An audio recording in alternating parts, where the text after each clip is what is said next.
"Daddy, she said if I told you, she'd kill you in your sleep." Those were the words that shattered Pastor Elijah Brooks' world. Words whispered by his 16-year-old son, Micah, trembling in the corner of his bedroom, his eyes sunken and terrified. What followed next was a bloodbath on the altar of a once holy place. Elijah Brooks was a man of the cloth, respected, revered, and feared in equal measure.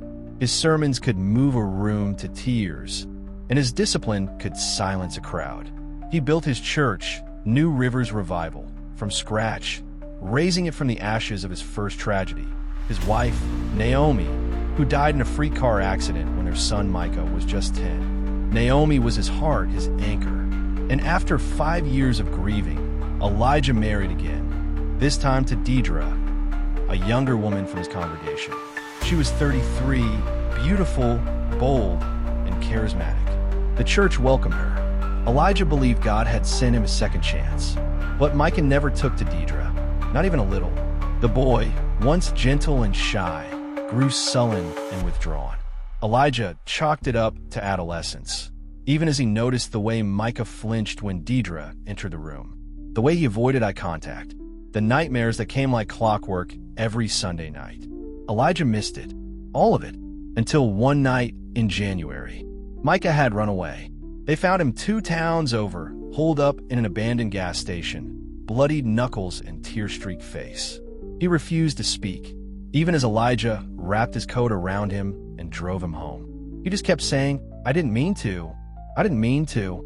That night, Micah locked himself in his room. And at 2:37 a.m., Elijah heard sobbing behind the door. "Micah," he asked softly, "talk to me, son." The boy cracked open the door. What he said next sent chills down Elijah's spine. "She said if I told you, she'd kill you in your sleep." "What did she do to you?" She made me do things. Said if I loved you, I'd protect her. That God wouldn't forgive me if I didn't obey." Elijah's vision blurred. The boy's face, so haunted, so young, was the spitting image of Naomi, his real mother. And in that moment, Elijah's world stopped spinning. He confronted Deidre the next morning. No screaming, no threats, just a calm request to talk in the sanctuary. He locked the doors behind them. "I know," he said, staring at the woman who once stood beside him in holy matrimony. Her silence was a confession. "You touched my son." She looked down, then smirked. "Elijah, he came to me. He needed love. You were never there." His fingers twitched, fists clenched. "He's 16, Deidre. 16, and you used God's name to do it." Her smile vanished. Her voice dropped. "You think I'm the only one? Open your eyes. Half these kids worship you more than God. You think they don't get used? At least I didn't break him." That was the moment the shift happened. Elijah saw red. Not the fire and brimstone kind from the pulpit, but the primal rage of a father betrayed. He turned to the altar, grabbed the gold-plated crucifix, and as Deidre laughed, yes, laughed, he struck her once, twice, a final time. The sanctuary walls, once echoing with gospel, now rang with silence. The next morning, Elijah walked into the police station, his hands stained, his eyes hollow. "I killed my wife," he whispered. In court, he told the full story. Micah's testimony backed it. Evidence was found, Deidre's phone, full of messages, threats, and recordings. One of them captured her whispering, "If you ever tell him, I'll bury him where your mother is." The jury took less than 2 hours. Elijah was sentenced to life with the possibility of parole. But here's where it twists again. 2 weeks after the verdict, police reopened Naomi's case. You remember Naomi, Elijah's first wife? The one who died in that car accident. Well, turns out her brakes were cut. The original report said mechanical failure. But an anonymous letter, mailed to the station after Elijah's conviction, said she found out what Deidre was doing. She confronted her. She died for it. So who wrote the letter? Who else knew? And if Deidre was abusing Micah now, was it possible this had started years ago? What if Elijah had killed the wrong monster too late? March 5th, 2023. Evidence locker entry number 0712. One red leather-bound journal. Initials MB embossed on the front cover. Contents reportedly found behind a false panel in Naomi Brooks' bedside drawer. The journal arrived anonymously. No fingerprints, no return address, just a note. She tried to save him, but no one listened. Detective Myra Collins sat with the book in her hands for over an hour before opening it. Naomi Brooks had been dead for 6 years. Her death ruled an accident, a tragic loss that devastated the community. But if what the letter claimed was true, Naomi's death wasn't an accident. It was a cover-up. The first few pages were uneventful. Prayers, grocery lists, notes for Sunday school. But then, about a month before her death, Naomi's handwriting changed. The lines got shaky. The ink pressed harder into the paper, and the entries turned dark. February 2nd, 2017. I think something's wrong with Deidre. I walked in on her and Micah today in the kitchen. Nothing overt, but the way she touched his shoulder, too familiar. And Micah, he flinched. God, why would he flinch? February 10th, 2017. I asked Elijah if he's noticed anything strange. He brushed it off, said I was being jealous. Jealous? Of a woman who bakes for our son when I'm not around? Who watches him too closely? He doesn't see it. He's blind. February 18th, 2017. Michael wet the bed last night. He's 10. He hasn't done that in years. When I tried to talk to him, he wouldn't speak. Just cried and said, "Please don't make her mad." February 22nd, 2017. I'm going to confront her. Tomorrow. If anything happens to me, let this journal be the truth. That was the last entry. Detective Collins stared at the final words, so long her coffee went cold. Naomi had known, and no one believed her. The day Naomi died, she was driving home from the grocery store. Or so the report said. Her brakes failed. She veered off a mountain road and plunged into the ravine. The car was crushed. They buried her closed casket. But now it all looked staged. And when police re-examined the wreckage, something sickening emerged. The brake lines were cut, not frayed, not rusted, cleanly severed with a tool. The case was reopened. Naomi Brooks was reclassified, victim of homicide. Micah was 17 when he learned his mother didn't die by accident, that she had died trying to protect him. He didn't cry. He didn't scream. He just said, "She tried, and I let her die thinking I hated her." The guilt consumed him. He stopped speaking to Elijah, who was now serving life in prison. In one of their last conversations, Elijah asked, "Did she ever tell you what she found out?" Micah said no, but I think Deidre threatened her. I remember her screaming one night. My mom said, "You stay away from him." And Deidre just laughed. But that's not where the story ends. 1 month after Naomi's case was reopened, a new witness came forward. A woman named Camille Morgan, former church secretary. She claimed Deidre wasn't working alone. She was being protected, Camille said, by someone high up, maybe even inside law enforcement. Someone made the original crash disappear. And there's more. I think Naomi wasn't Deidre's only victim. Camille handed over one more item, an old cassette tape labeled simply Confession 2016. Police digitized it, cleaned it up. The voice on the tape? Naomi. And what she said shook everyone to the core.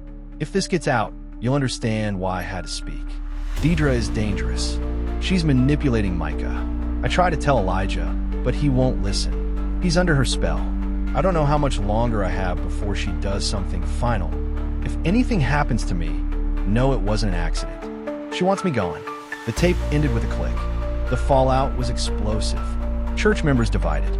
The town that once held Pastor Elijah as a holy man now questioned everything. How could no one have seen it? How deep did the rot go? And just when it felt like the truth was finally being unearthed, Camille disappeared. Her apartment door was left wide open. Her purse on the table. Her dog unfed for 2 days. No note. No struggle. No Camille. Case file 2025 CM0317. Status missing. The last person she called? Micah. And a message she left? I found something. Meet me at the church. Come alone.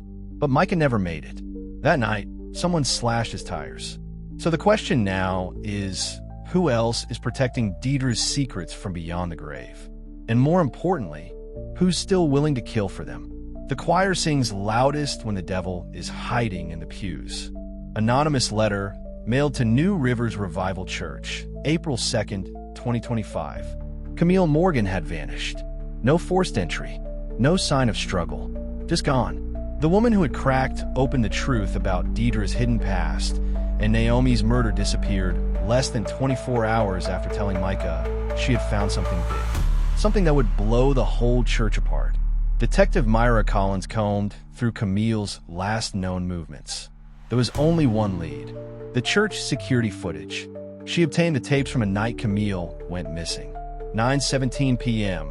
A figure entered the side door of New Rivers Revival. Slim build, hoodie up, entered through the office, walked past the sanctuary and up into the choir loft, and never came back down. They had no face, no fingerprints, no name, just one eerie detail. At exactly 10:02 p.m., the choir loft lights flickered. For 2.4 seconds, the figure stood, arms extended, over the pulpit, watching, waiting. Then darkness. Camille was never seen again. April 7th, 2025. Micah couldn't sleep. He hadn't returned to the church since the night his stepmother died at the hands of his father. But something about Camille's last words haunted him: "Meet me at the church." So that night, he went back. Alone. It was quiet, dusty, still smelled like incense and moldy hymnals. He stepped slowly past the pews, his footsteps echoing like a heartbeat. He looked up, the choir loft. He couldn't explain why, but something pulled him toward it. The stairs creaked, one by one. When he reached the top, the air was colder, the room tighter, and in the corner, he saw it, an old hymnal bench with a torn envelope underneath. He picked it up. Inside were two things: a flash drive, a note. He knew. He covered it all up. CM. Micah bolted home. He plugged the drive into his laptop, hands shaking. It was a folder, labeled Loft_ tapes. Inside, dozens of video files, surveillance footage, from inside the church, specifically from the choir loft. He clicked the first one, dated August 4th, 2016. Naomi was still alive then. The footage showed Deidre, and someone else, a man, mid-40s, balding, dressed in a plain suit. Sheriff Harold Gaines. Micah's stomach dropped. The sheriff? His father's close friend. The same man who investigated Naomi's car crash. The same man who pushed for Deidre's release on bond before the murder. In the video, he was hugging Deidre, whispering, and then they kissed. Then another file. August 12th. They're arguing. Sheriff Gaines. You need to shut her up. Deidre, she won't stop. She knows. She's writing it all down. Gaines, then make sure she never reads from again. Micah slammed the laptop shut. Everything came crashing together. Sheriff Gaines helped cover up Naomi's murder. He was romantically involved with Deidre. He may have silenced Camille, too. And he was still in uniform. Still in power. Micah took the flash drive to Detective Collins the next day. She watched the tapes in silence. Her jaw clenched tighter with each frame. "We'll move fast," she said. "But be careful, Micah. If Gaines suspects you have this, he won't hesitate." Micah nodded, but he had already made a decision. He was going back to the church. One last time. April 10th, 2025, 11:38 p.m. Micah entered the sanctuary, flash drive in his coat pocket, a camera strapped to his chest. He needed to record what he found in the loft. But when he reached the top of the stairs, there was someone already there. A man, facing away, dressed in black. Micah froze. The man slowly turned, and for the first time in his life, Micah saw his uncle. Thomas Brooks, Elijah's brother, estranged. The man who had left town a decade ago, after Naomi's death. "Micah," he said softly, "you don't know what you've stepped into." Micah blinked. "What are you doing here?" Thomas stepped closer, eyes hollow. "You think Harold Gaines was the mastermind?" "No, son. He's a puppet." "Then who?" Thomas leaned in, his breath cold. "Your father knew, long before Naomi died. He chose the church over the truth. He preached about sin every Sunday, all while sleeping next to it. For Naomi Brooks' final cassette recording." Micah stared at his uncle, heart pounding in his chest like a war drum. "What do you mean he knew?" Thomas Brooks stepped out of the shadows of the choir loft, eyes sunken, face weathered with secrets too old to stay buried. Elijah found out about Deidre months before Naomi's death. He knew what she was doing to you, and he did nothing. Micah staggered back, shaking his head. No, that's not true. He killed her when he found out. That's why he's in prison. Thomas nodded slowly. Yes, but that wasn't justice. That was guilt. Guilt he tried to bury under sermons and scripture for years. Micah's breath caught in his throat. I don't believe you. You don't have to, Thomas said, pulling something from his coat. But maybe you'll believe this. It was a tape recorder, another cassette, labeled simply, Elijah, June 2017. Micah hesitated, then pressed play. Elijah's voice crackled through the speaker, distant, haunted. God, forgive me. I should have stopped it. I saw the signs, the late-night talks, her obsession with Micah. Naomi begged me to look closer, but I thought she was just jealous. Then Naomi found her journal, told me she was going to the police. I begged her not to, told her it would destroy the church, our reputation, everything we'd built. She said if I didn't protect our son, I didn't deserve to call myself a father.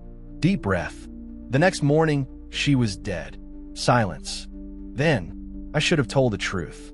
I let Deidre keep her claws in that boy for another year, because I was too weak to admit I failed. If this ever comes out, let them know I wasn't a victim. I was a coward. Micah stood frozen. His own father knew, not just about Deidre's abuse, but about Naomi's murder. And he kept it quiet for the sake of the church, for reputation.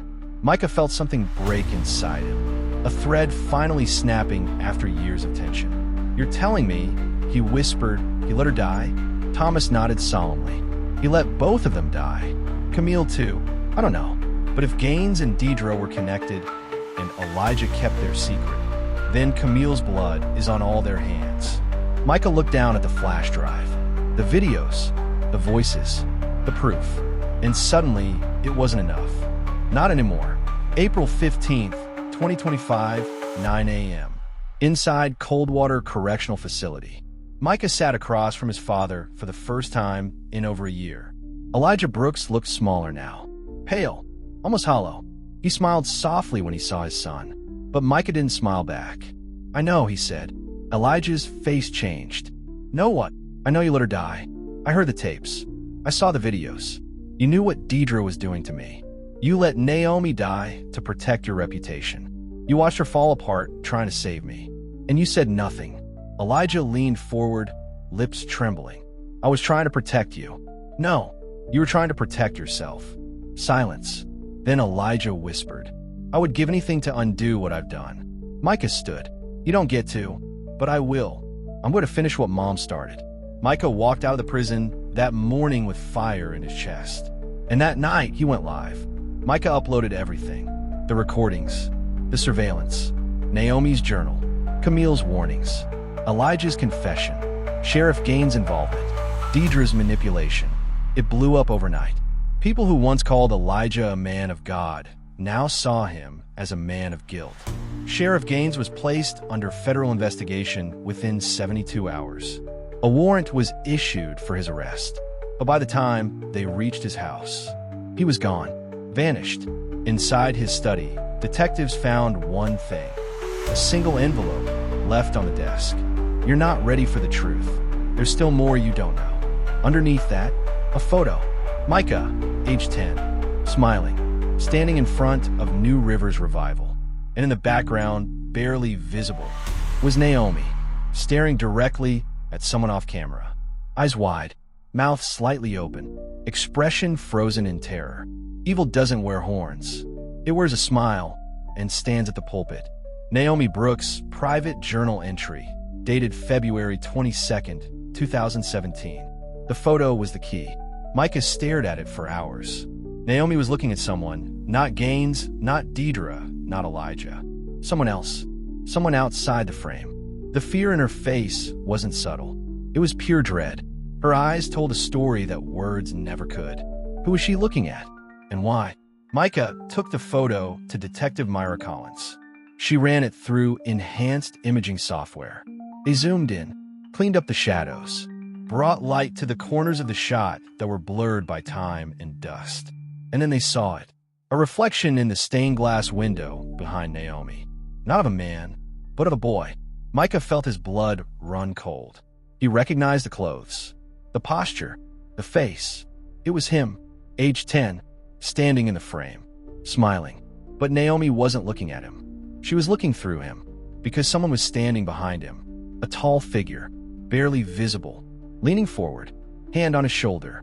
They enhanced again, and when the pixels aligned, the face finally came into view. Not Sheriff Gaines, not Thomas, not Elijah, but someone no one had ever suspected. Pastor Vernon Tate, the church's associate pastor, Elijah's lifelong mentor, Naomi's spiritual counselor, the man who baptized Micah at age 5, the one who stayed behind after every sermon, the one who comforted Naomi in her grief, the one everyone trusted. Too much. Micah's hands trembled. "I remember him," he said. "He used to give me candy. Tell me not to tell Dad. Said it was our secret." Memories hit him like bricks. Locked rooms, closed doors, prayers that lasted too long. Suddenly, Deidre wasn't the beginning of the nightmare. She was the continuation. Detective Collins's voice was grave. "We need to find him. Now." But they were too late. Vernon Tate was found 2 days later in a cabin outside state lines. Dead. Apparent suicide. No note. No explanation. Just a Bible open on the floor and tucked between the pages of Psalm 51. A flash drive. It contained one video, dated July 9th, 2016. The quality was low, the angle off, but the audio was crystal clear. Naomi's voice, confronting him. "I know what you did to my son. You sick monster. I'll expose everything." Vernon's voice was soft, measured. "Naomi, if you say a word, your husband's career is over. Your son's life is ruined. You really want that?" She didn't back down. "I'd rather burn the church to the ground than let you touch another child." That was the last recorded footage of Naomi Brooks alive. Everything made sense now. Vernon had abused Micah when he was just a boy. Deidre, manipulated and broken, continued the cycle years later. Naomi discovered the truth, and Vernon used Elijah's pride to silence her. Sheriff Gaines cleaned it up. Camille tried to expose it. Elijah snapped too late. And Deidre, she took the final bullet for a church built on lies. 2 weeks later, Coldwater Correctional Facility. Micah stood once more in front of his father. "I know everything now," he said. Elijah looked up slowly. Micah continued, voice low. "You let him touch me. You let him counsel Naomi. You called him a man of God while he tore our family apart. How could you not see it?" Elijah didn't answer right away. Then, tears in his eyes, he whispered, "Because I did see it, and I was too afraid of losing my crown." Silence. "Forgive me, son." Micah shook his head. "No, but I'm going to make sure no one forgets what you let happen." 1 year later, Netflix original docuseries premiere, The Blood Behind the Altar. Micah produced the series himself. It detailed the rise and fall of New River's Revival Church. Naomi's murder, Micah's abuse, Vernon's crimes, Deidre's manipulation, Elijah's silence. It ended with Micah sitting in the choir loft, looking into the camera. This wasn't a story about one evil woman. It was about an entire system that protected monsters in collars and crucifixes. My mother died trying to save me. I let her go thinking she didn't love me. But now I know she was the only one who ever did. This is for her. Postscript. Sheriff Gaines was sentenced to 25 years for obstruction of justice and conspiracy to commit murder. The New Rivers Revival Church was permanently shut down. Thomas Brooks now runs a shelter for abused teens under Naomi's name. Pastor Elijah Brooks remains behind bars. He preaches to inmates twice a week. No one comes. Deidre Brooks died at the hands of her husband. Her grave remains unmarked. And Micah? He speaks now. To churches. To survivors. To children who don't yet have the words. Because silence cost him everything once. And he refuses to pay that price again. They baptized me in lies. But I rose from the water knowing the truth.